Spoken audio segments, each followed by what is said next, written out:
அனைத்து உயிரோடை தமிழ் ILC தமிழ் உயிரோடை தமிழில் அன்பர்களே, இலக்கின் சிந்தனை வாராந்த இலக்கு இணைய இதழில் பிரசுரிக்கப்படும் ஆசிரியர் தலையங்கம் அதனுடைய விளக்கத்தை உயிரோடை தமிழில் எடுத்துவரும் நிகழ்ச்சியாக இலக்கின் சிந்தனை வாரந்தோறும் இடம்பெறுகிறது. இந்த நிகழ்ச்சியில் எங்களோடு தமிழ் அறிஞர் மூத்த ஆய்வாளர் ஃபட்டிமா மாஸ்டர் அவர்களும் போரியல் ஆய்வாளர் அரசு அவர்களும் இணைந்து விளக்கத்தை தரும் நிகழ்ச்சியாக இலக்கின் சிந்தனை இடம்பெறுகின்றது. இங்கே கலையத்தில் இருவர் இணைத்திருக்கிறார்கள்.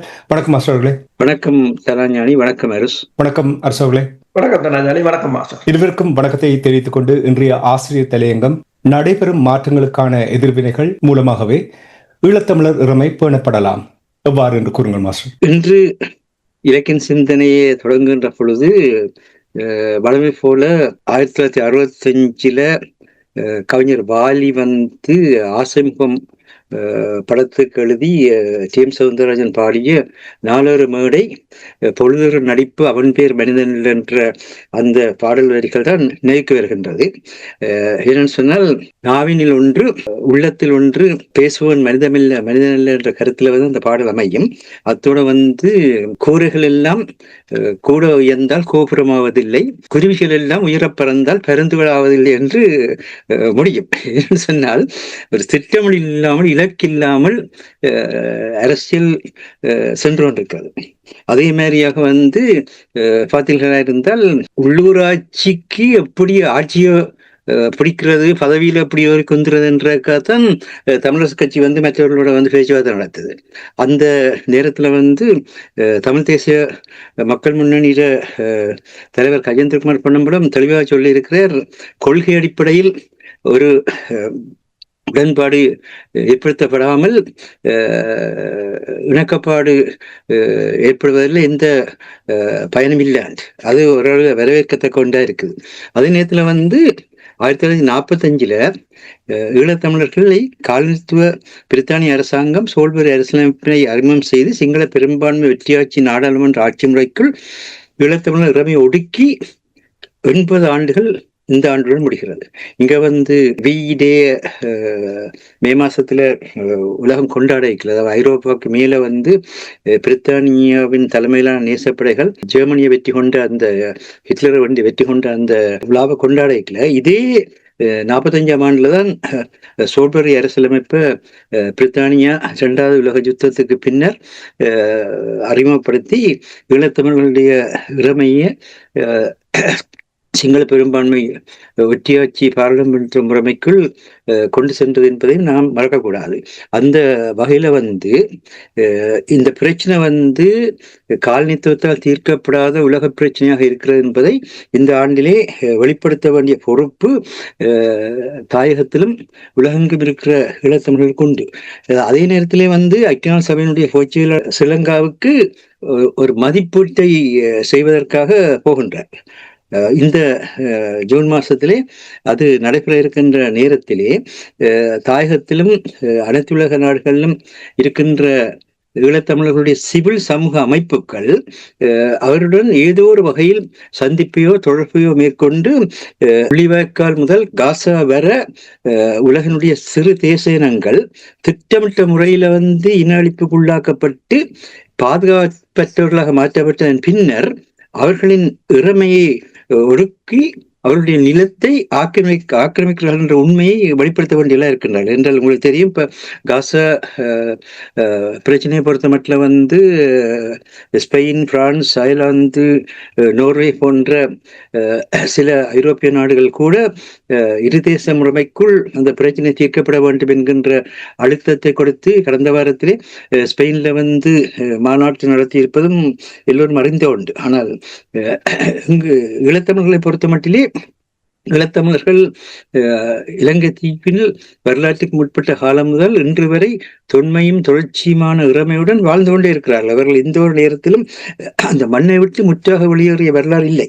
காசாவை பொறுத்த மட்டில் இஸ்ரேலியர்கள் கிறிஸ்து சிலுவை மரணம் ஏற்பட்டு 72ஆம் ஆண்டில் இருந்தே உலக நாடுகளில், அருகில் உள்ள நாடுகளிலும் பின்னர் உலக நாடுகளிலும் வெடித்து சிதறி புலம்பெயர்ந்து வாழ்கின்ற ஒரு சமுதாயமாகத்தான் வாழ்ந்து வந்து மீளவும் 1948 பலஸ்தீனிய மண்ணில் பிரித்தானிய அமெரிக்க திணிப்பின் மூலம் கொண்டு சென்று குடியேற்றப்பட்டார்கள். ஆகவே அங்கு வந்து இரு தேசங்கள் என்றது உருவாக்கப்படுகின்ற பொழுது கூட இந்த மேற்குலக நாடுகள் இன்றைக்கும் இஸ்ரேலை வந்து இறைமைக்கான மூலமாக வைத்துக் கொண்டு பலஸ்தீனிய பிரதேசத்தில் அவர்களுக்கான ஒரு ஆட்சி முறைமையை உருவாக்குவதை பற்றி தான் சிந்திக்கிறார்கள்.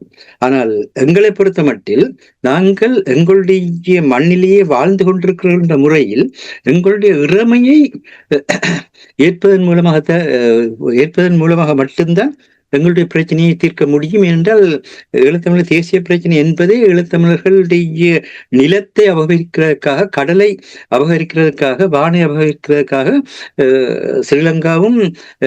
ஸ்ரீலங்காவினுடைய ஆதரவு நாடுகளான பிராந்திய மேலாண்மைகளும் அனைத்துலக வல்லாண்மைகளும் செய்கின்ற பிரச்சனை தான் ஈழத்தமிழுடைய பிரச்சனை. ஆகவே ஈழத்தமிழுடைய பிரச்சனை பொறுத்த மட்டிலே வடக்கு கிழக்கை வரலாற்று தாயமாக கொண்டு அவர்கள் வாழ்ந்து கொண்டிருக்கின்றார்கள், அவர்களுக்கு இறமை இருக்கின்றது. அந்த அடிப்படையில் அவர்களுடைய தாயக தேசிய தன்னாட்சி தன்மையை கொண்ட அரசியல் எதிர்காலத்தை அவர்கள் மீள் உறுதி செய்வதே அவர்களுடைய பிரச்சனை என்பதை ஐக்கிய நாடு சபையினுடைய பொதுச் செயலாளருக்கு மிக தெளிவாக எடுத்து சொல்ல வேண்டிய நேரமாக இந்த ஜூன் மாதம் அமைகின்றது. அதே நேரத்தில் போர்த்துகலின் சோசலிச கட்சியின் பிரதமராக அன்டோனியோ குட்டரஸ் 1995 2002 இடையிலே பதவி வகுத்தவர். அந்த வகையிலே அவர் அந்த காலத்தில் 95க்கும் 2002க்கும் இடையில் இலங்கை தீவு இரு தேசங்களை கொண்ட தீவாக இருந்தமை அவருக்கு தெரியும். அத்துடன் போர்த்துக்கல் தான் ஈழத்தமிழர்களின் யாழ்ப்பாண அரசின் நிலைமையை 116 ஆண்டுகால பல வகையான போராட்டங்களின் பின் தனதாக்கிய நாடு என்பது அவருக்கு தெரியும்.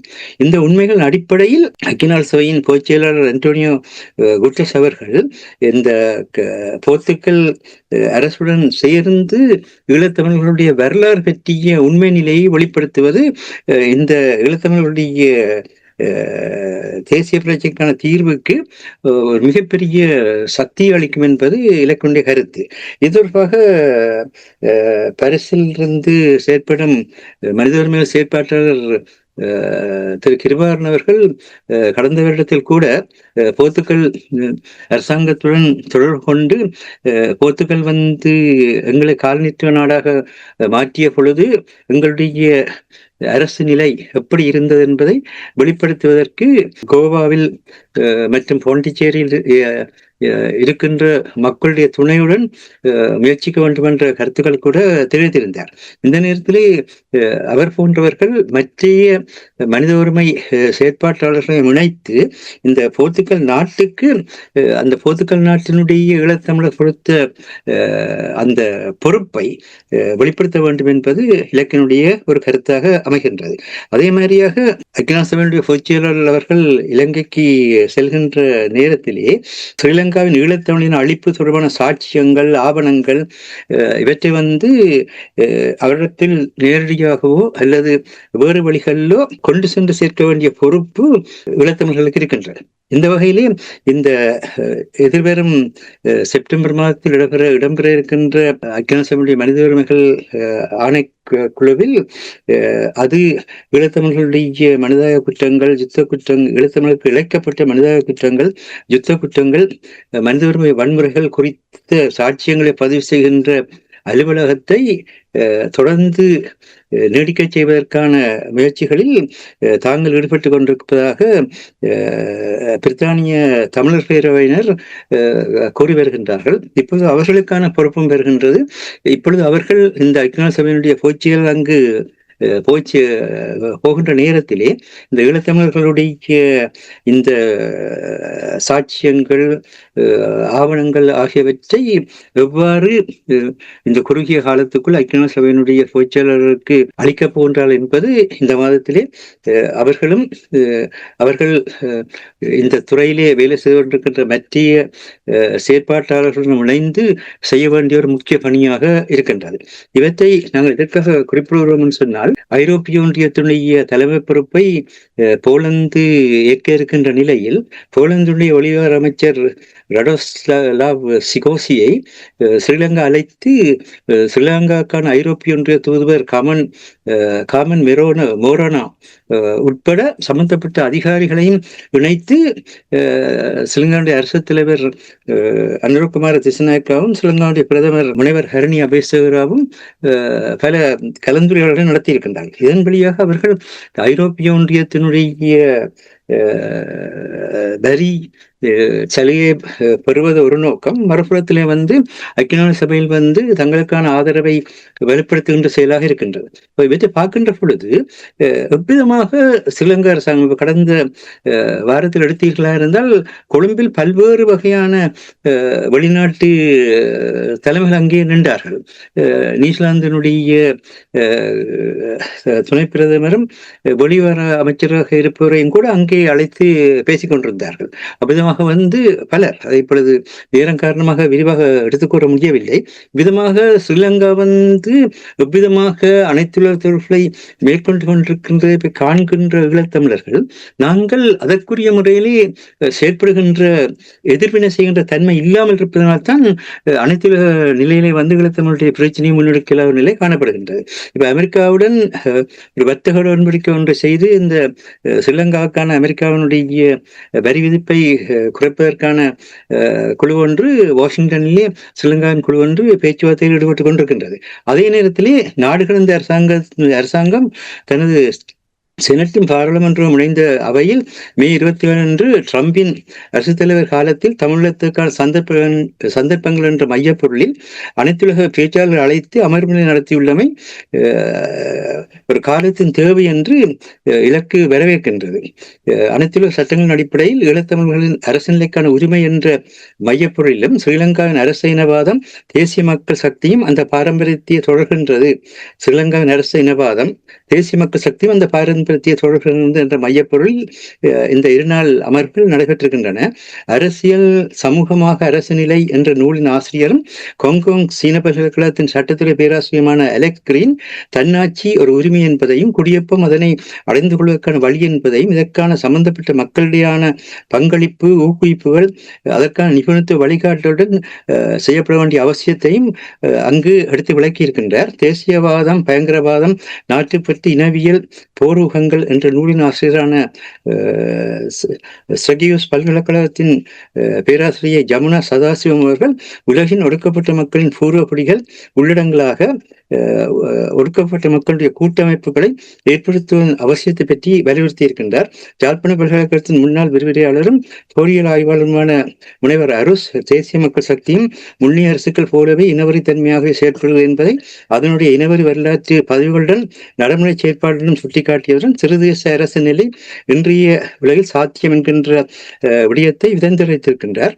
இந்த 2வது நாளில் ட்ரம்பின் அரசு தலைவர் காலத்தில் சீனாவின் ஸ்ரீலங்கா தொடர்பான செயற்பாடுகளுக்கான எதிர்வினையாக தமிழகத்துக்கு சாதகமான அமெரிக்க நிலைப்பாடு ஏற்படலாம் என அங்கு பலரும் விளக்கியிருக்கின்றனர். அமெரிக்க இராணுவத்தின் 280வது ஆண்டும் அரசு அதிபர் ட்ரம்ப் அவர்களின் 79வது பிறந்த நாளும் ஜூன் மாதம் 14ஆம் நாளில் இடம்பெற இருப்பதால் அமெரிக்கா இதுவரை காணாத பிரமாண்டமான வீதிகளையே சேதப்படுத்தக்கூடிய டாங்கிகள் உட்பட அனைத்து படைக்கருவிகளின் அணிவகுப்பினை நடத்துவதற்கு அரசு அதிபர் ட்ரம்ப் திட்டமிட்டிருக்கின்றார்.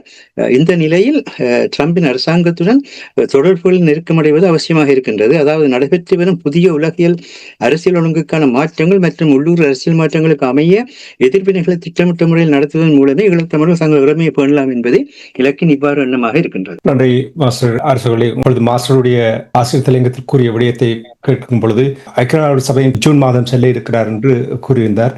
மதிப்பீடு செய்ய போகிறார் என்று கூறினார். போர் முடிந்து 16 ஆண்டுகளாக ஆகிவிட்டது. எனக்கு தெரியும், இதற்கு முன்னதும் கூட கோஃபி அன்னான் என்று நம்புகிறேன், அவர் கூட இந்த விடயங்களில் ஈடுபட்டிருந்தார். ஆனால் எந்த ஒரு முன்னேற்றமும் காண முடியாத நிலையில் இந்த பயணத்தினூடாக என்னத்தை சாதிக்கலாம் என்று நீங்கள் நம்புகிறீர்கள்? உண்மைதான். என்னென்று சொன்னால், இப்ப நாங்கள் எவ்வளவு ஆதாரங்களை திரட்டுகிறோம், இப்ப முன்னரும் கதைத்திருந்தோம், எவ்வளவு தகவல்களை கொண்டிருக்கிறோம் என்பதை விட அதை எவ்வளவு தூரத்துக்கு பயன்படுத்துகிறோம் என்பதில் தான் தங்கி இருக்கின்றது.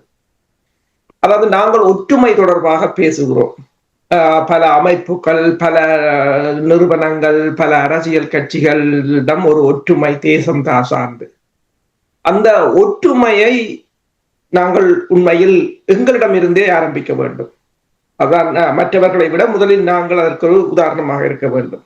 எனவேதான் நான் கூட பல அமைப்புகள் எந்த அமைப்புகள் என்ன உதவி கேட்டாலும் அல்லது கதைத்தாலும் எந்தத்துக்கும் நான் சென்று கதைப்பது உண்டு. கடந்த இப்ப மாஸ்டர் ஆசிரியர் தலையங்கத்தால் தான் நான் இந்த கதையை சொல்கிறேன்.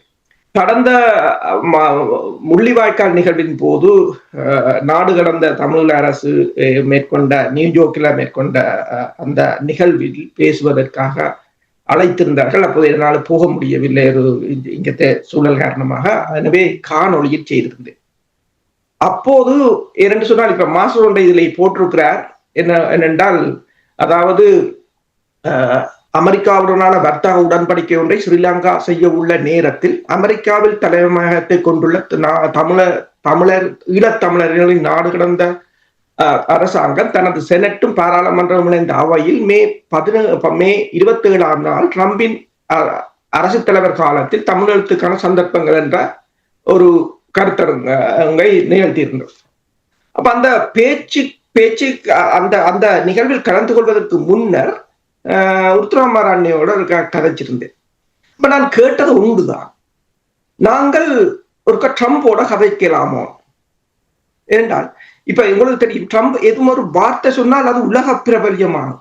இப்ப ட்ரம்ப் செய்கிறாரோ இல்லையோ அது வேறு விடயம், ட்ரம்ப் செய்கிறாரோ இல்லையோ அது வேறு. ஆனால் ட்ரம்புடன் ஈழத்தமிழர்கள் கதைத்து விட்டார்கள் என்றாலே பூகோள அந்த பிராந்திய பூகோளத்தில் ஒரு அதிர்வு ஏற்படும், நில அதிர்வு போலதான் இருக்கு. இப்ப நான் ஏன் இதை கூறுகிறேன் என்று சொன்னால், அண்மையில் போலந்தின் வெளிவிவகார அமைச்சர் வந்திருந்தார். அவர் போலந்து தான் அடுத்த 6 மாதத்துக்கு ஐரோப்பிய ஒன்றியத்தின் தலைமை பொறுப்பை ஏற்க போகிறோம். அப்ப ஜிஎஸ்பி பிளஸ் வரிச்சலுகை, அந்த ஜிஎஸ்பி பிளஸ் வரிச்சலுகையை நிறுத்துவது தொடர்பாக இந்த இலங்கை ஜிஎஸ்பி பிளஸ் வரிச்சலுகை இன்னத்துடன் லிங்க் பண்ணி இருக்கு என்று சொன்னால் நல்லாட்சி, மனித உரிமைகளின் மேம்பாடு, அது இல்லை தமிழர்கள். அதை தொடர்பாக யாரும் கதைத்தார்களா, அவர்களை சந்தித்தார்களா என்று நானும் தேடி பார்த்தேன், இல்லை. அப்ப வெறுமனவே நிக்காது. நான் கேட்டேன், ஏதாவது ஒரு சந்தர்ப்பம், நீங்கள் அமெரிக்காவில் இருக்கிறீர்கள், நாங்கள் எங்கள் பிரதிநிதிகள் யாராவது ட்ரம்புடன் ஏதாவது ஒரு டீல், இப்ப டீல் தானே, நாங்கள் ஒரு டீலை மேற்கொள்ள முடியாது. இல்ல ட்ரம்ப் ஒரு கதை சொன்னாலே தென்னாசிய பிராந்தியம், இப்ப உங்களுக்கு தெரியும், இப்ப இந்த உலகின்ற அதாவது உலகின்ற பங்கு சந்தை கூட ஒவ்வொரு வார்த்தைக்கும் தள்ளாடுகிறது, மேலே போகிறது, கீழே வருகிறது. இப்ப நேற்று நல்லா தான் இருந்தது, இன்றைக்கு விடிய ஒலிம்பிக் பார்த்தால் ஸ்டீலுக்கான வரியை 50% கூட்டி வைத்துட்டு இருக்கிறார். அப்ப நாளைக்கு என்ன நடக்கும் என்று ஒருத்தருக்கும் தெரியாத ஒரு நிலை. ஏனென்றால் உலகத்தின் நிலைமையும் அப்படித்தான் குழம்பி போயிருக்கின்றது.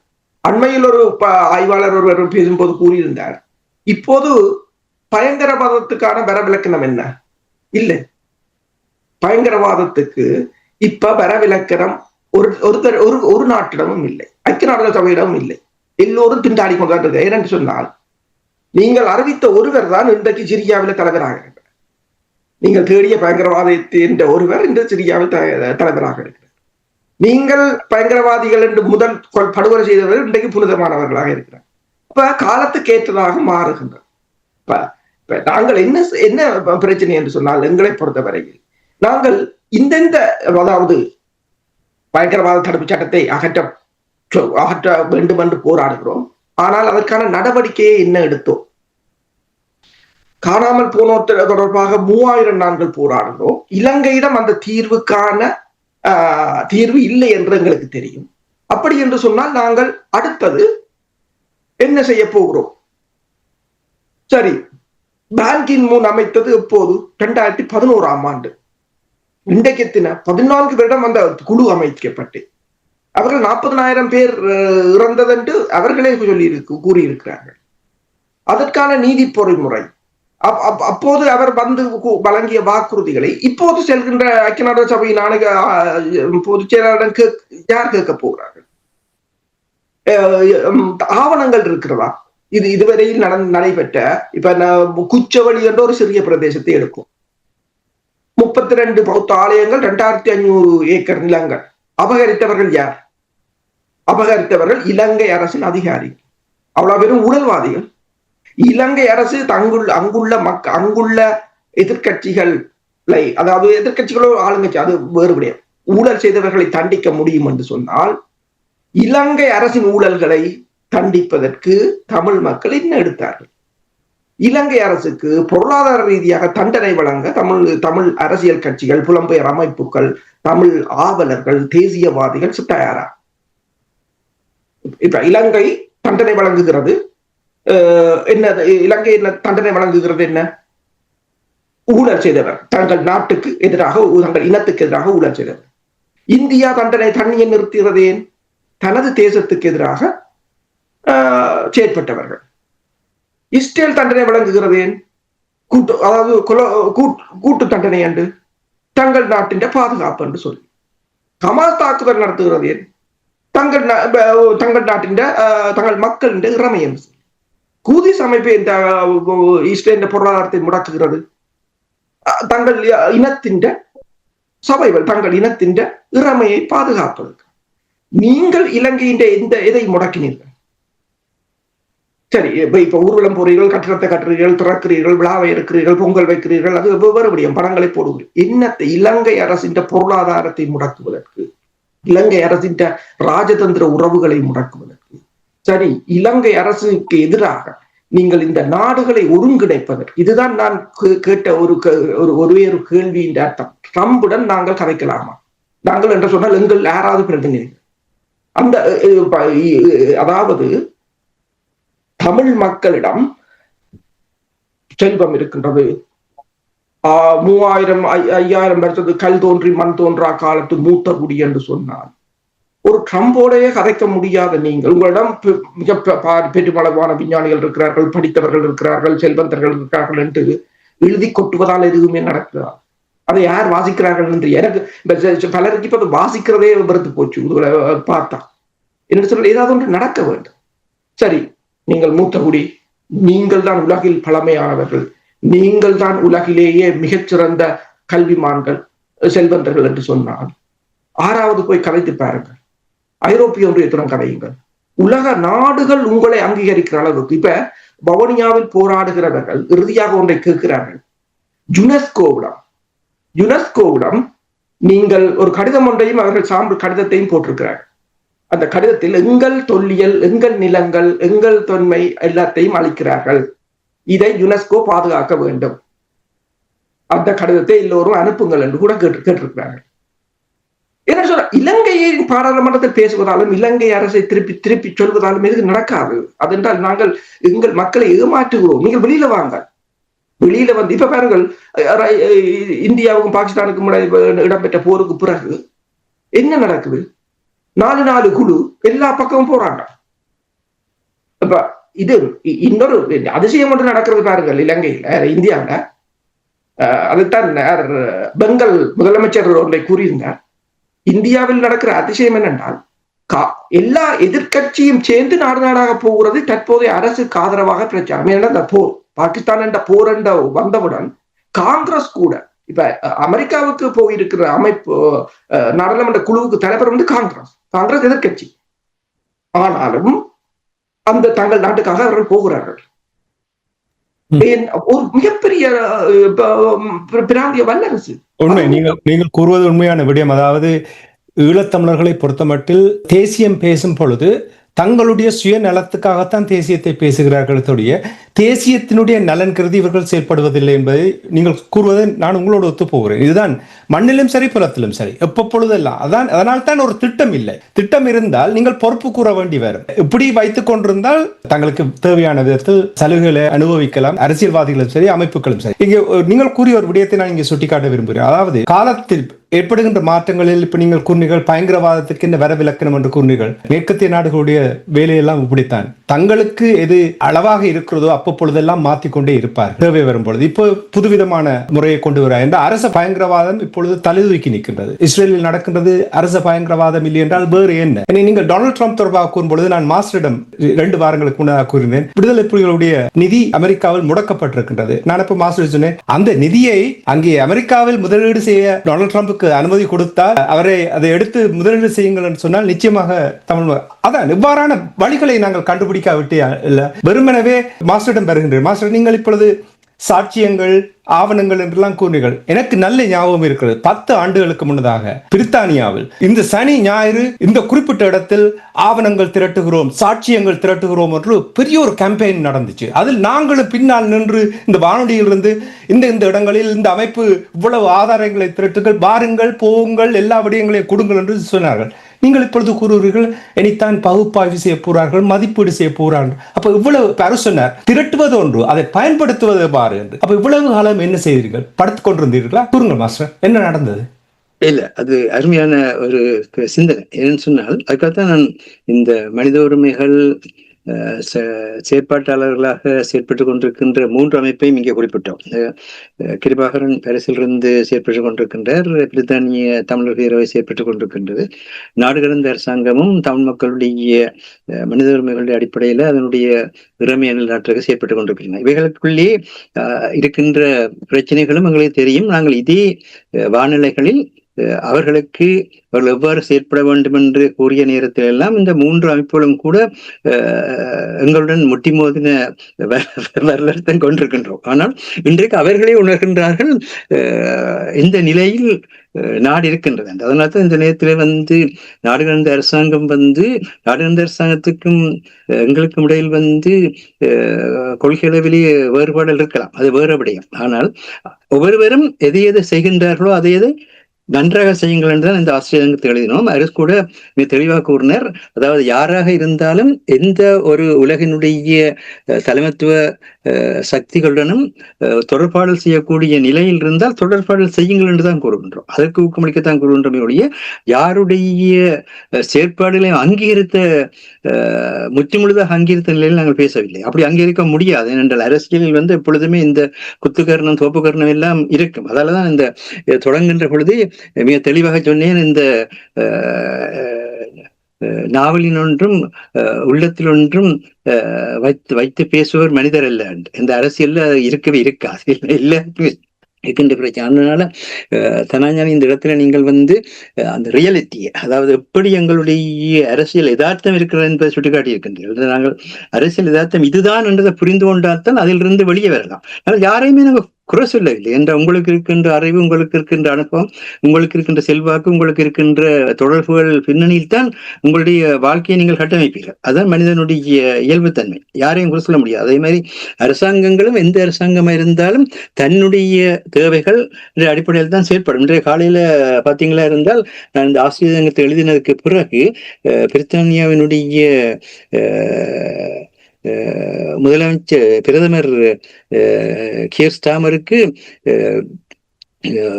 ஆலோசகராயிருக்கின்ற 3 பேர்கள் சேர்ந்து பிரித்தானியா ஒரு புதிய அபாயத்தை எதிர்கொள்கின்றது என்கின்ற ஒரு புதிய அச்சுறுத்தலை எதிர்கொள்கின்ற அழைப்பிலே இந்த செயற்கை நுண்ணறிவு கருவிகளும் இந்த தொழில்நுட்ப மாற்றங்களும் இன்றைக்கு தொழில்நுட்ப யுத்தத்தை தொடக்கி இருக்கின்றன. இந்த தொழில்நுட்ப யுத்தத்தில் பிரித்தானியா அதனை எதிர்கொள்வதற்கான போதிய பலமுள்ளதாக இல்லை என்கின்ற ஒரு அறிக்கையை 132 பக்கத்தில் நினைக்கின்றேன் நேற்று இரவு வெளியிட்டிருக்கின்றார்கள். அந்த அறிக்கை பாராளுமன்றத்துக்கு சமர்ப்பிக்கப்பட இருக்கின்றது.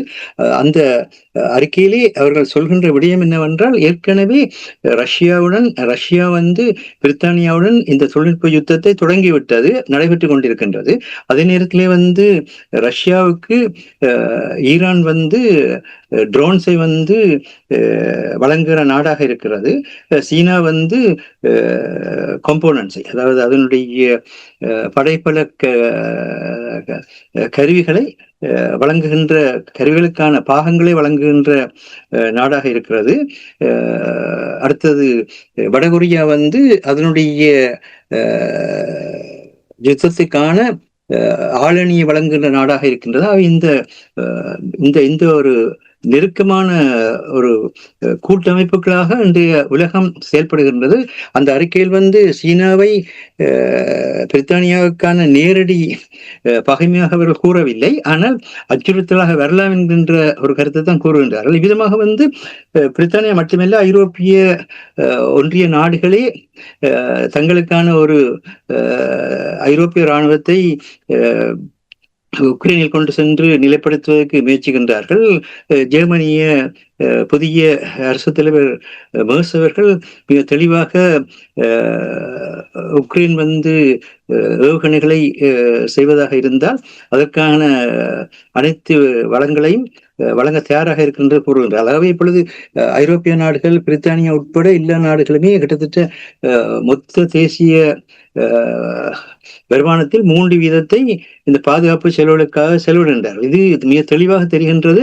இப்பொழுது ஒரு உலகம் வந்து வர்த்தக போரிலும் தொழில்நுட்ப போரிலும் ஈடுபட்டுக் கொண்டிருக்கின்றது என்று. அப்ப இந்த நிலையில் நாங்கள் இதுவரை கையாண்டு வந்த முறைமைகளை இந்த மனித உரிமை செயற்பாட்டார்களோ அல்லது ஐக்கிய நாடு சபையினுடைய செயற்பாடுகளில் ஈழத்தமிழர்களுக்கான பங்களிப்பை செய்ய விரும்புவதோடு செய்ய முடியாது. இன்றைய காலத்துக்கான புதிய சிந்தனைகள், புதிய முறைமை தோற்றிக்கப்படும். அதற்கு நாங்கள் ஏற்கனவே கூறிக்கொண்டு வருகிறோம். நீங்கள் எல்லாம் ஓரிடத்தில் வந்திருந்து உங்களுடைய நீங்கள் செய்தவற்றையும் செய்ய விரும்புவற்றையும் பேசி எல்லாரும் ஒற்றுமைப்பட்டு செய்யுங்கள். அது செய்யாமல் இருப்ப பிரச்சனையா இருக்கின்றது. ஆன காரணத்தினால்தான் இந்த ஆசிய சங்கத்திலே முதல்ல அந்த ஆசிரமத்திலே வந்த அந்த வாலியினுடைய கவிதையை குறிப்பிடுகின்றவளோ அந்த கவிதையிலே தெளிவாக கூறுகின்றார்கள். அதாவது கூரைகள் கூட உயர்ந்தால் கோபுரமாகாது, ஏன்னு சொன்னால் அங்கு வந்து திட்டமிடல் இருக்காது. அதே மாதிரி பருந்துகள் குருவிகள் உயரப்பிருந்தால் பருந்தாகாது என்றால் அந்த குருவிகளுக்கு இலக்கு இருக்காது. அப்ப திட்டமிடலும் இலக்கம் இல்லாத ஒரு நிலையில் இவர்கள் செயற்படுகிறார்கள் என்பதைத்தான் நாங்கள் அன்றைக்கு இன்றைக்கு மட்டும் சுட்டிக்காட்டி கொண்டு வருகின்றோம். அதனைத்தான் இப்பொழுது நீங்களும் வந்து இந்த இடத்திலே அதை மிக தெளிவாக சுட்டிக்காட்டி இருக்கின்றீர்கள்.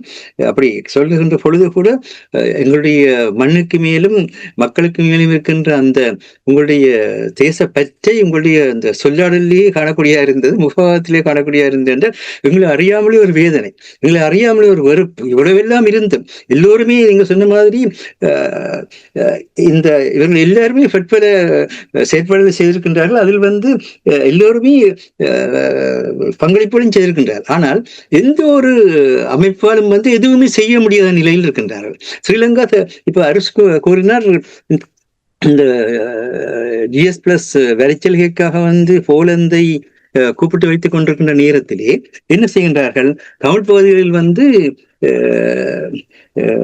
தாங்கள் வந்து பலமான முறையில் செயற்படுவது போல பல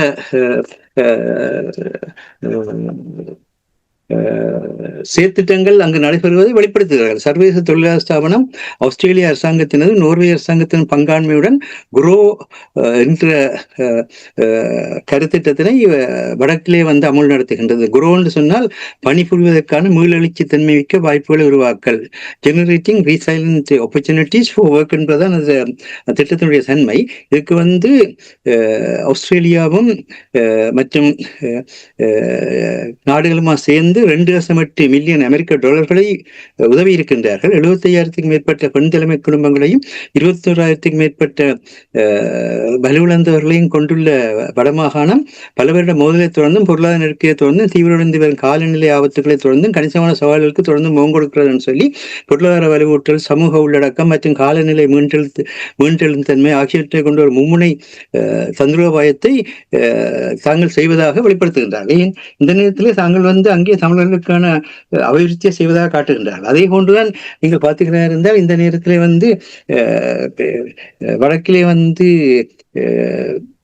இந்தியா வந்து முல்லைத்தீவிலே வந்து சந்திரன் கிராமத்தை உருவாக்கி அதனுடைய வீடுகளை கையளிக்கின்ற அந்த நிகழ்வு வந்து உயர்ஸ்தானிகர் சந்தோஷ் ஜாவே பங்கேற்றிருக்கின்றார். அதே நேரத்தில் வந்து யாழ்ப்பாணத்தில் வந்து யாழ்ப்பாணம் திருவள்ளுவர் கலாச்சார மண்டபத்தை எந்த மாதிரியாக கொண்டு நடத்தலாம் என்கின்ற கூட்டத்திலே வந்து செயற்பட்டிருக்கின்றார்கள். விதமாக இந்தியா அந்த இடங்களில் வந்து எங்கட பகுதிகளிலிருந்து தாங்கள் நேரடியாகவே அபிவிருத்தியில் செய்கிற மாதிரி வெளிப்படுத்துகிறார்கள். அதே நேரத்தில் வந்து கிளிநொச்சி, கரைச்சி, பச்சிலப்பள்ளி, பூனேரி ஆகிய இடங்களுக்கு கடத்தொழில் மற்றும் நீரியல் கடல்வள அமைச்சர் ராமலிங்கம் சந்திரசேகரன் சென்று அங்கே வந்து இந்த மண் அகழ்பவர் தொடர்பாக தாங்கள் நடவடிக்கை எடுப்பதாக காட்டுகின்றார்கள். இவ்விதமாக வந்து பார்க்கின்ற பொழுது இந்த வாரம் முழுவதும் வடக்கு கிழக்கில் தாங்கள் வந்து பல அபிவிருத்திகளை செய்வதாக முல்லைத்தீவில் கூட செய்வதாக கூட காட்டுகின்றார்கள். அவ்விதமாக இருக்கின்ற அதே நேரத்தில் அரசாங்கத்தால் வடக்கு மாகாணத்தில் இராணுவ கட்டுப்பாட்டில் இருந்த பாதைகள் விடுவிக்கப்படும் மற்றும் காணிகள் விடுவிக்கப்படும் பொழுது தென்பகுதியில் உள்ள சில அரசியல்வாதிகள் அதற்கு எதிராக குரல் கொடுக்கும் நிலைமை இப்போதும் காணப்படுவதாக ஆளுநர் வேதநாயகன் வந்து இலங்கை நோர்வேயின் தூதர் மாரைன் அம்டால் பொத்தேமுக்கு சுட்டிக்காட்டியிருக்கின்றார் என்று போடுகின்றார். விதமாக வந்து இந்த தாங்கள் சர்வதேச முறைமைகளுடன் ஈழத்தமிழர்களுக்காக செயற்பட்டுக் கொண்டிருப்பதாக காட்டிக் கொண்டிருக்கின்றார்கள். ஆனால் ஈழத்தமிழர்கள் தங்களுடைய மண்ணினுடைய தேவை என்ன, தங்களுடைய மக்களுடைய தேவை என்ன, அந்த மக்களுடைய பிரச்சனைகள் எவ்வாறு இருக்கின்றதை பற்றி யாராவது ஏதாவது ஒரு துண்டு பிரசுரமாவது வெளியிட்டிருக்கிறார்களா? இல்லை. இப்ப கூறினீர்கள் என்னுடைய பாவனையில் என்னுடைய ஆதங்கம் வெளிப்படுத்தினீர்கள் வேதனையாக இருக்கின்றது என்றால் எவ்வளவு தியாகங்கள், எவ்வளவு அர்ப்பணிப்புகள் இன்னும் ஏமாற்றிக் கொண்டே இருக்கிறார்கள். 16 ஆண்டுகளாகிவிட்டது. உங்களால் கூற முடியுமா இதுவரை ஒரு டான்ஜபிளான ஒரு அவுட்கம் இந்த அமைப்புகளால் உருவாக்கப்பட்டதை உங்களால் சுட்டிக்காட்ட முடியுமா? இல்லை, நாங்கள் சுட்டிக்காட்டுவதற்கு வந்து அதற்கான பதவிகளோ அதற்கான வெளிப்பாடுகளோ இல்லை. ஏதாவது ஒன்று பதிவாக வெளிப்பாடுகளோ இருந்தால் பேச முடியும். ஏமாற்றம் அந்த பாட்டொன்று இருக்கு, ஏமாற்றாது ஏமாறாது என்று சொல்வார்கள். அவர்கள் ஏமாறுகிறார்கள் ஏமாற்றுகிறார்கள் என்று அவர்களுக்கு தான் தெரியும். இந்த சில வேளைகளில் வந்து அரசியலில் இருக்கின்ற ஒரு குறிப்பாக ஈழத்தமிழர்களுக்கு, தமிழ்நாட்டு தமிழர்களுக்கு இந்த பிரச்சனை இருக்கு, தமிழர்களுக்கு பொதுவாகவே இருக்கின்றது, இந்த தெற்காசியாவிலேயே அந்த பிரச்சனை இருக்குன்னு சொல்வார்கள். என்னன்னு சொன்னால் ஒன்றை நம்பி அதிலேயே ஈடுபட்டு மக்களையோ அல்லது மண்ணையோ பற்றிய தொடர்பாடுகளை விட்டு விடுவார். அவ்விதமாக விடுகின்ற பொழுது அவர்கள் ஏமாந்தும் அவ்விதம் செய்யலாம், ஏமாற்றமும் செய்யலாம். அது அவர்கள் எப்படியாக இருக்கின்றனர் என்பதை ஊடகங்கள் தான் தெளிவுபடுத்த வேண்டும். அதுதான் கடந்த உரையாடலின் பொழுது அரசு தெளிவாக கூறினார். அதாவது அரசியலில் இந்த கரெக்ட் அசசினேஷன் என்று சொல்லக்கூடாது. அது வந்து அது தவறாக அதை கரெக்ட் அசசினேஷன் சொல்வார்கள். அப்படி அல்ல. அரசியலில் வந்து இது திறனாய்வு இல்லை என்று சொன்னால் யாருமே எதையுமே செய்ய முடியாது. நீங்கள் ஒன்றில் செயற்பட்டுக் கொண்டிருக்கின்ற பொழுது மக்கள் இவ்வாறாக இருக்கின்றார்கள் என்பதை சுட்டிக்காட்டுகின்ற பொழுது நீங்களே இப்படி எங்களுக்கு சொல்கின்றார்கள், நாங்கள் எங்களுக்கு செய்யுங்க. நீங்க சில வேளை ஒரு அரசாங்கத்தில் ஆதரவை பெற்று செயற்பட நிலை இருக்கலாம், அது தவிர்க்க முடியாது. எங்களுக்கு தெரியும், ஒரு இந்தியாவோட நிற்கலாம், இல்லை அமெரிக்காவோட நிற்கலாம், அப்படியான ஒரு நிலையில வந்து அல்லது பிரித்தானியாவோட நிற்கலாம், அது பிரச்சனை இல்லை. அப்படியான நிலையிலையும் அதில் என்னென்ன குறைகள் இருக்கின்றன என்றதை சுட்டி காட்டுகின்ற பொழுதுதான் எங்களுடைய மக்கள் எப்படி சொல்கின்றார்கள், நீங்கள் செய்யுங்கள் என்று நீங்களே அழுத்தத்தை கொடுக்கலாம். நீங்கள் அதை செய்ய மாட்டீர்கள். அதை செய்யாமல் விட்டுவிட்டு முறைமையை நீங்கள் கூறுவது சரி. அதாவது நீங்கள் எந்த நாட்டோடு நில்லுங்கள், ஆனால் ஒரு சரியான திட்டத்தோடு நீங்கள் பொறுப்பு கூற வகையில் செயல்பட வேண்டும். ஆனால் 16 ஆண்டுகளில் ஒரு டான்ஜபிளான அவுட்கம் இவர்களால் காட்ட முடியுமா? இந்த நாட்டோடு சேர்ந்து இந்த செய்தேன், இதை சாதிச்சேன் என்று கூற முடியுமா? அதுதான் இந்த கேட்கிற கேள்வி. நீங்கள் கேட்கிற கேள்வியைத்தான் ஒவ்வொரு தமிழ் மகனும் கேட்க வேண்டியதா இருக்கு. அது தமிழ் மகன் மட்டும் இல்லை. நீங்கள் வந்து தெற்காசிய தொடர்பான எந்த அலுவலர்களை சந்தித்தா அவர் கேட்கிறார், உங்களோட ஆட்கள் இவ்வளவு காலத்துக்கு என்னத்தை செய்திருக்கிறார்கள் சொல்லுங்க, நாங்கள் அதிலிருந்து தொடர்ந்து கொண்டு போகிறோம், சொல்லுங்க.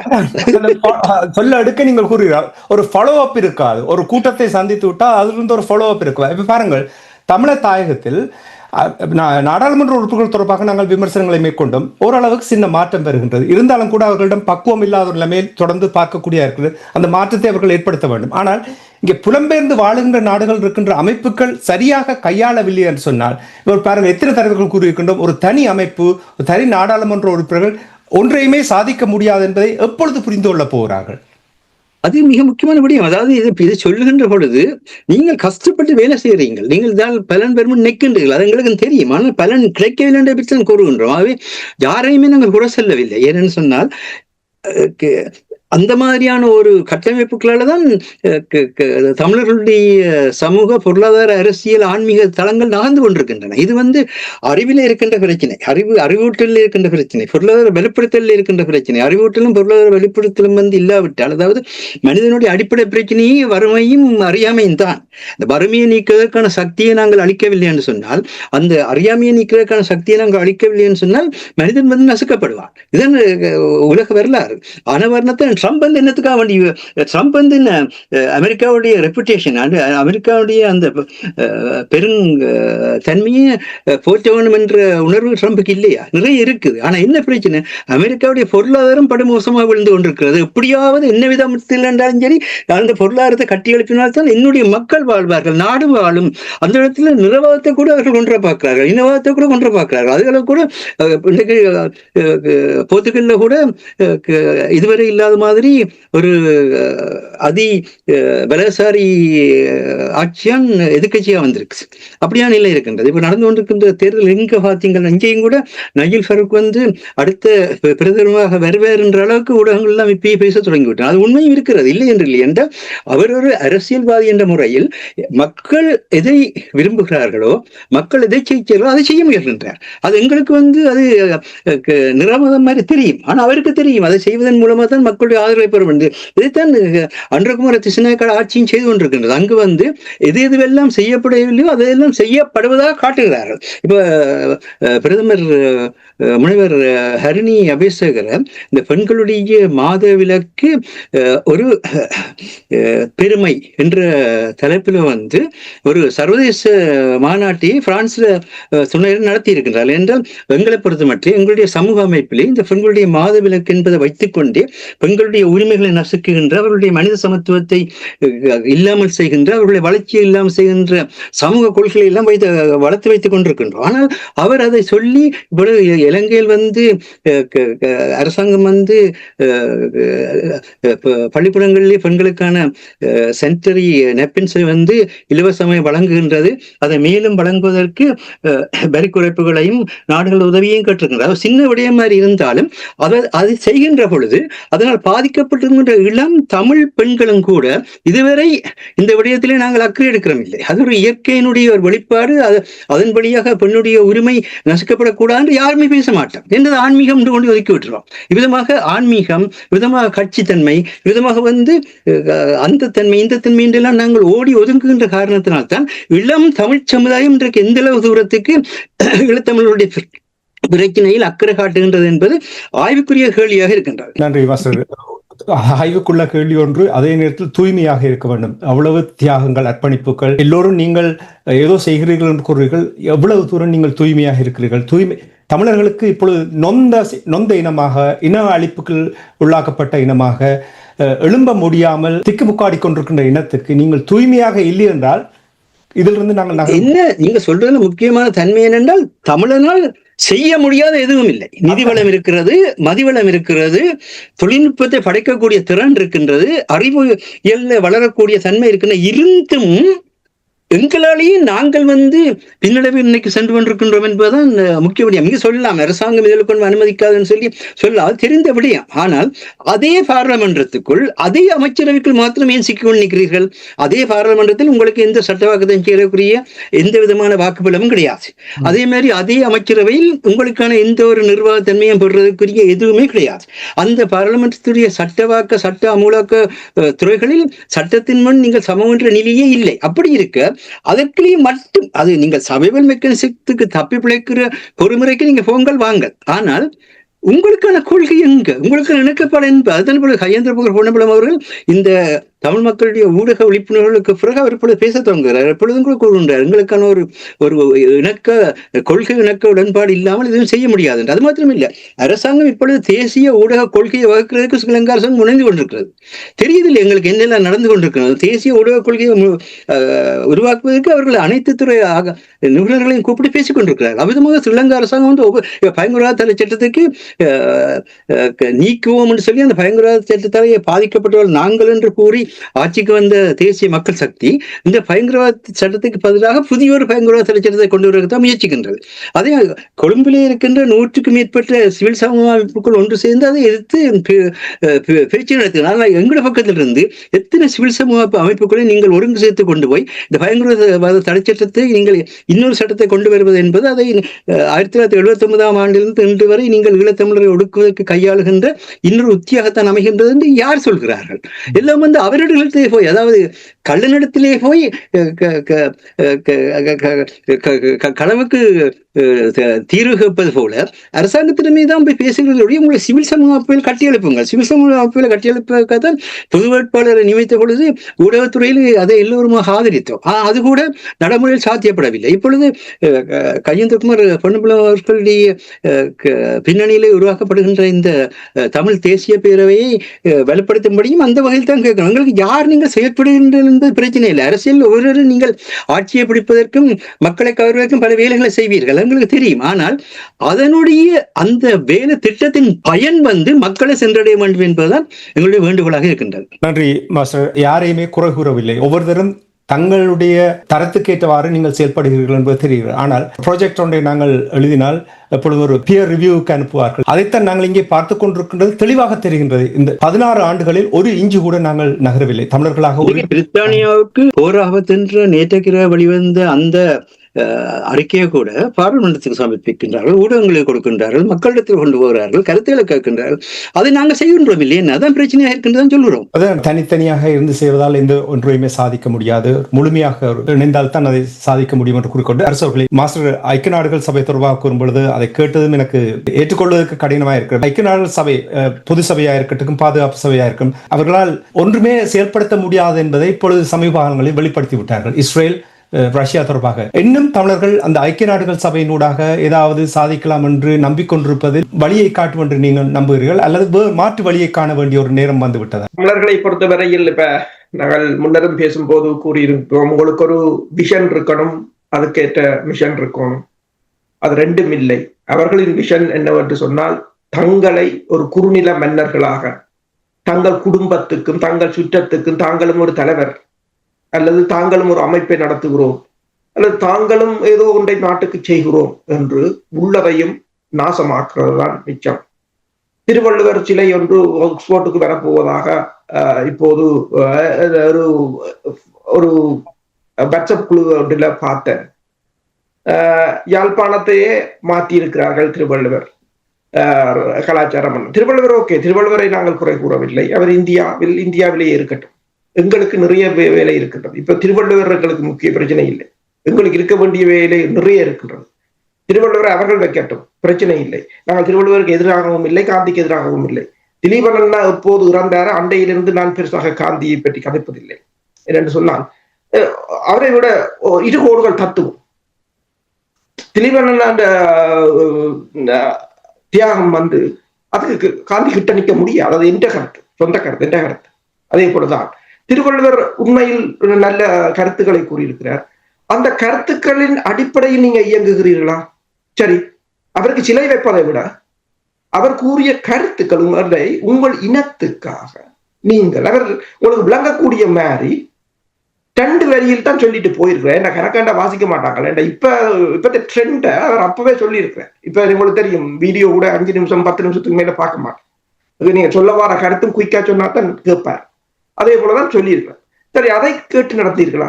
இல்லை. உங்கள் இனத்துக்காக எது செய்தீர்களா? எங்கள் இனத்துக்கு செய்ய வேண்டியது எவ்வளவோ இருக்கின்றது. எத்தனையோ நாடுகளுடன் நீங்கள் போய் கதைக்கலாம். ஆனா நீங்கள் செய்வதெல்லாம் என்ன? மற்ற அண்டைய நாடுகளை குளிர்மைப்படுத்துவது, அந்த அரசியல்வாதிகளை சந்தோஷப்படுத்துவது, இந்த அரசியல்வாதிகளுக்கு குடைபிடிப்பது, இதைத்தான் செய்து கொண்டிருக்கிறீர்கள். இது ஒரு போதும் உங்களுக்கு உதவாது என்பது வரை உங்கள் இனத்துக்கு எதிராக நீங்கள் தொடர்ந்தும் நாசத்தை செய்து கொண்டிருக்கிறீர்கள். இப்ப எங்கள் தமிழ் இனத்தை அழித்தது யார் என்ற ஒரு கேள்வியை வைப்போம் முன்னுக்கு. தமிழ் இனத்தை அழித்தது யார் என்ற ஒரு கேள்வியை வைப்போம். யார் அழித்தது? மற்ற நாடுகளை கூற முடியாது, அவங்களுக்கு தெரியாது. அவங்க எங்களை பற்றி எங்கேயாவது கதைக்கிறாங்களா? எங்கேயாவது இன்டர்நேஷனல் மீடியாவில் நீங்க பாக்குறீங்களா? எங்கேயாவது வருதுதாண்டு.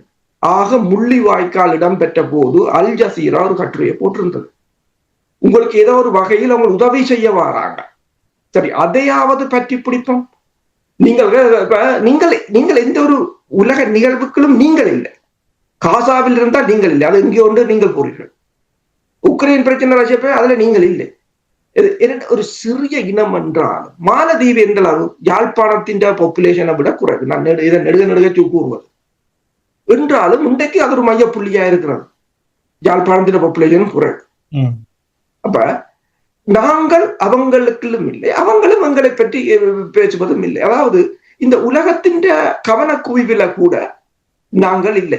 அயன் டோம், கோல்டன் டோம், பிளாட்டினம் டோம், உயிரியல் போர் வரப்போன்றது, தொழில்நுட்ப போர் நடந்து கொண்டிருக்கின்றது. நோர்த் ஸ்ட்ரீம் அங்கே கடலுக்கு அடியில் போய் வெட்டினார்கள். இதுதான் இனிவரும் காலங்களில் நடந்து கொண்டிருக்க போன்றது. அரசு ஆக்ஸ்போர்ட்ல சிலதரக்கிற விடயத்தை பற்றி கூறினீர்கள். பிஜேபி தன்னுடைய தமிழ்நாட்டுக்கான தேர்தல் கொள்கை திரட்டுல நாங்கள் திருவள்ளுவருடைய சிலையை உலகம் கொண்டு போவோம் என்று ஒரு செயற்திட்டத்தை அறிவித்தார்கள். அந்த பின்னணியில் சிங்கப்பூரில் வைக்க முயன்ற பொழுது அங்கு அது சாத்தியமில்லை என்ற நிலையை தான் எங்களுடன் இந்த சிலையை கொண்டு செல்கிற வேலையை செய்கின்றார். அப்போ யாருக்காக எது நடக்கிறது என்பது தெளிவாக தெரிகிறது. அது ஒரு புறம் இருக்கட்டும். மற்ற இங்கு அரசு கூறிய ஒரு முக்கியமான விஷயம், அதைத்தான் அவர் நாடுகள் அரசாங்கத்தில் அந்த அவருடைய கருத்திலும் கூறியிருந்தார். என்னன்னு சொன்னால், சிறுதேச இனங்களுக்கான காலம் இது. இன்றைக்கு ஒவ்வொரு சிறுதேச இனத்தையும் ஒவ்வொரு மக்கள் இனமும் மிக அக்கறையாக பார்க்கின்றது என்று அவர்களுடன் இணைந்து கூட்டாண்மைகளையும் பங்காண்மைகளையும் அரசுடன் மட்டுமல்ல இனங்களுடன் இணைந்து கூட்டாண்மைகளையும் பங்காண்மைகளையும் உருவாக்குகின்ற பொருளாதார சூழ்நிலை, தொழில்நுட்ப சூழ்நிலை இருக்கின்றது. பொருளாதார சூழ்நிலைக்கும் தொழில்நுட்ப சூழ்நிலைக்கும் அரசோடவே வேலை செய்யறதில்லை. பொருளாதார சூழ்நிலைக்கும் தொழில்நுட்ப சூழ்நிலைக்கும் அறிவார்ந்த சமூகம், இயற்கை மூலவளங்கள், மனித வலு, மூலதனம் இவற்றோடு இணைஞ்சுதான் வேலை செய்யலாம். அவ இப்பொழுது எங்களுக்கு அந்த தன்மை இருக்கு. அதுக்காக தான் அரசு அந்த மாகாணத்தில் பேசினை பற்றி நாங்கள் கொண்டு வந்தது காரணம் என்றால் மிக முக்கியமான விஷயத்தை சொல்லுங்க. இது சிறுதேச இனங்களுக்கான காலம். இந்த சிறுதேச இனங்களுக்கான காலத்துல எங்கட இனத்துக்கு என்ன பலம் இருக்குது பலம். அதை எப்படி வெளிப்படுத்தலாம்? வெளிப்படுத்துகிற போது அந்த பலத்தின் அடிப்படையில தான் எந்த நாடோ அல்லது எந்த அரசியல்வாதியோ உங்களோட தொடர்புகள். இல்லாட்ட ஏன் ஒரு நாடு இன்னொரு நாட்டு விடயத்துல ஏன் தலையிடும்? நீங்க நினைக்கிறீங்களா இந்த அரசுகள் எல்லாம் நீதியை நிலைநாட்டுறதுக்கு, உண்மையை உறுதிப்படுத்துறதுக்கு, நேர்மையா நடக்கிறதுக்கான ஒரு மிகப்பெரிய ஞானிகள் கூட்டமா? இல்லவே இல்லை. தன்னுடைய அதிகாரத்தை கட்டமைப்பதற்கான கட்டமைப்பு எல்லா அரசுகளுமே இல்லாட்டால் ஆட்சியும் இல்லை, நாடும் இல்லை. அப்ப அப்படியான தன்மையில் இருக்கிற அவர்களுடைய அதிகாரத்தை கட்டமைப்பதற்கான, அவர்களுடைய சந்த வளத்தை மேம்படுத்துவதற்கான துணைகளாக நாங்கள் இருக்கிறோம் என்றால் எங்களுடைய பிரச்சனைகளுக்கும் தீர்வை கொடுப்பார்கள், தீர்வு தேடுவார்கள். இல்லை என்றால் இல்லை. ஆகவேதான் இந்த வெறுமனே பாராளுமன்ற அரசியலுக்குள்ளும் அமைச்சரவை அரசியலுக்குள்ளும் நின்று கொண்டு அப்படி இப்படி என்று கத்துறதையும் படுத்து நாங்கள் அதை செய்கிறோம் இதை செய்கிறோம் என்று ஒப்பாரி வைக்கிறதுலையோ அல்லது புலம்புறதுலையோ கூட எந்த பிரயோஜனமும் இல்லை. நீங்கள் ஈழத்தமிழத்தினுடைய உலகளாவிய இனம் என்ற அந்த தன்மையை பயன்படுத்துங்கள். இது இப்பொழுது சிறுதேச இனம் இல்லை, நாங்கள் உலகளாவிய சிறுதேச இனம். அந்த உலகளாவிய சிறுதேச இனத்தினுடைய அறிவாற்றலை, தொழில்நுட்ப ஆற்றலை, நிதி மூலதன திரட்சியை பயன்படுத்துங்கள். அதற்கான வழிவகைகளை செய்யுங்கள். இதற்கு இங்கேயே பிறந்து வளர்கிற இளம் சந்ததியிடம் கொடுங்கள். எங்களால் கூட முடியாது, என்னால் கூட முடியாது. ஏனென்றால் இப்பொழுது எங்களுடைய பிள்ளைகளோட கூட நாங்கள் கேட்க முடியாது. அவர்களுடைய அறிவு வளர்ச்சி, தொழில்நுட்ப வளர்ச்சி எவ்வளவு என்று எங்களுக்கு தெரியும். உலகத்தை அவர்கள் புரிந்து கொள்ற அளவுக்கு எங்களால் புரிந்து கொள்ள முடியாது. உண்மையை ஏற்றுக்கொள்கின்றோம். பேப்பர் வாசிப்புகள் எதுவும் இல்லை. ஆனால் ஊடகம் என்றால் என்ன? மக்களுடைய இதயத்தில் சென்று இதயத்தை வளப்படுத்துவான் ஊடகம். ஊடை அகத்துப்படுத்துகிறது. தாசிய மாஸ்டர் இந்த ஊடகத்தை தொடங்கியே என்ன சொல்ல, எடுத்த காரியம் ஜாவிலும் வெற்றி. அந்த எடுத்த காரியம் ஜாவிலும் வெற்றி பெற வைக்கின்ற தன்மை கொண்டவர்களாக மக்களை மாற்றுவதுதான் ஊடகம் என்பது மட்டும் நாங்கள் கூறிக்கொள்ள விரும்புகின்றோம். கூட்டு முயற்சிய ஒரே ஒரு வழி. இவ்வளவு ஆற்றல் நீங்கள் கூறியது போல் தமிழினம் உலகம் பூரா இருக்கின்ற தமிழினத்தில் எல்லா விதமான ஆற்றலும் இருக்கின்றது. அறிவு பலன் இருக்கின்றது, நிதி பலன் இருக்கின்றது. கூட்டு முயற்சி ஒன்றே ஒன்றுதான் தமிழ் மக்களுடைய இலக்கை அடைவதற்கான வழிவகுக்கும். முதல் ஊடகத்தை சுதந்திரமாக விடுங்கள். நீங்க செய்யற மிகப்பெரிய சிக்கலான விடயம் என்ற ஊடகம் ஒரு பாதையை சுட்டி காட்டுகின்ற பொழுது அல்லது ஒரு குறையை சுட்டி காட்டுகின்ற பொழுது அதை உங்களுக்கு மேலான சேரடிப்பாக நிற்காதீர்கள். அது உங்களை மேலும் பலப்படுத்துவதற்கான பலம் உண்டு. இன்றைக்கு உலக அரசியல் தலைவர்களே அப்படித்தான் செய்கிறார்கள். இன்றைக்கு நைஜல் ஃபரேக் அவருடைய கட்சி கூட்டத்தில் பேசியது எல்லாம் சேமர் எடுத்து அதற்கான தன்னுடைய எதிர்வினை என்ன என்பதை கூறுகின்றார். தயவு செய்து அப்படி செயல்படுங்கள். நாங்கள் சொல்வதற்கான உங்களுடைய எதிர்வினையை முன்வையுங்கள். அதன் வழியாகத்தான் உங்களால் மக்களை வழிநடத்த முடியும் என்பதுதான் பதில். அதே மாதிரி நீங்கள் கூறியது போல் தாசிஸ் மாஸ்டர் அவர்கள் எண்ணி துணிவோம், ஒன்றிணைந்து எழுவோம், இலக்கை வெல்வோம் என்று இந்த வானொலியை தொடங்கும் பொழுது அந்த தாரக மந்திரத்தோடு தான் ஆரம்பித்தார். அதுதான் ஒரே ஒரு வழி என்பதை அமைப்புகள், நாடாளுமன்ற உறுப்பினர்கள், பங்காளர்கள் எல்லோரும் இதை புரிந்து கொண்டு ஒன்று சேர்ந்து செயல்பட்டால் இலக்கு அடைவது எந்த ஒரு கடினமான விடயமாக இருக்க போவதில்லை என்று இன்றைக்கு நாங்கள் சுட்டிக்காட்டிய அந்த பாடலில் பகைக்கு துணியாக பசிக்கு உணவாக இருந்த கருத்து முன்வைக்கப்படுகிறது. அதை புரிந்து கொள்ளுங்கள். அதாவது பகைக்கு துணியாக இருங்கள் வெல்வதற்கு, பசிக்கு உணவாக இருங்கள் உழைப்பார். அதைத்தான் நாங்கள் வேண்டுகிறோம். அந்த வேண்டுகோளோடு இன்றைய இலக்கின் சிந்தனை நிகழ்ச்சியை இத்தோடு நிறைவுக்கு கொண்டு வருகின்றேன். இன்றைய நிகழ்ச்சியில் பங்கெடுத்த தமிழறிஞர் மூத்த ஆய்வாளர் ஃபட்டிமார் மாஸ்டர் அவர்களுக்கும் போரியல் ஆய்வாளர் அரசு அவர்களுக்கும் நன்றி கூறி தனாஞானி இந்த நிகழ்ச்சியை நிறைவு கொண்டு வருகின்றேன். நன்றி, வணக்கம் மாஸ்டர். நன்றி, வணக்கம் அரசு. நன்றி, வணக்கம். எமது பார்வையாளர்களுக்கு வணக்கம். மக்களின் குரலாய் ஓங்கி ஒலிக்கும் இலக்கு மின்னிதழ் மற்றும் உயிரோடை தமிழ் வானொலி ஆகிய இவ்விரு ஊடகங்களும் உங்களைப் போன்ற எமது நேயர்கள், நண்பர்களின் ஆதரவிலேயே இயங்கி வருகின்றன. மிக குறைந்த வளங்களுடன் பல இடர்கள் மற்றும் தடைகளை தாண்டி பயணிக்கும் எமது ஊடகங்களின் பணிகள் மேலும் வளர உங்களால் முடிந்த நிதியுதவியை வழங்கி இன்னும் காத்திரமான செயற்பாடுகளை முன்னெடுக்க உதவுமாறு மிகவும் பணிவன்புடன் வேண்டி நிற்கின்றோம். உங்கள் பங்களிப்பு உங்களின் உரிமை குரலாய் ஓங்கி ஒலிக்கும். நன்றி.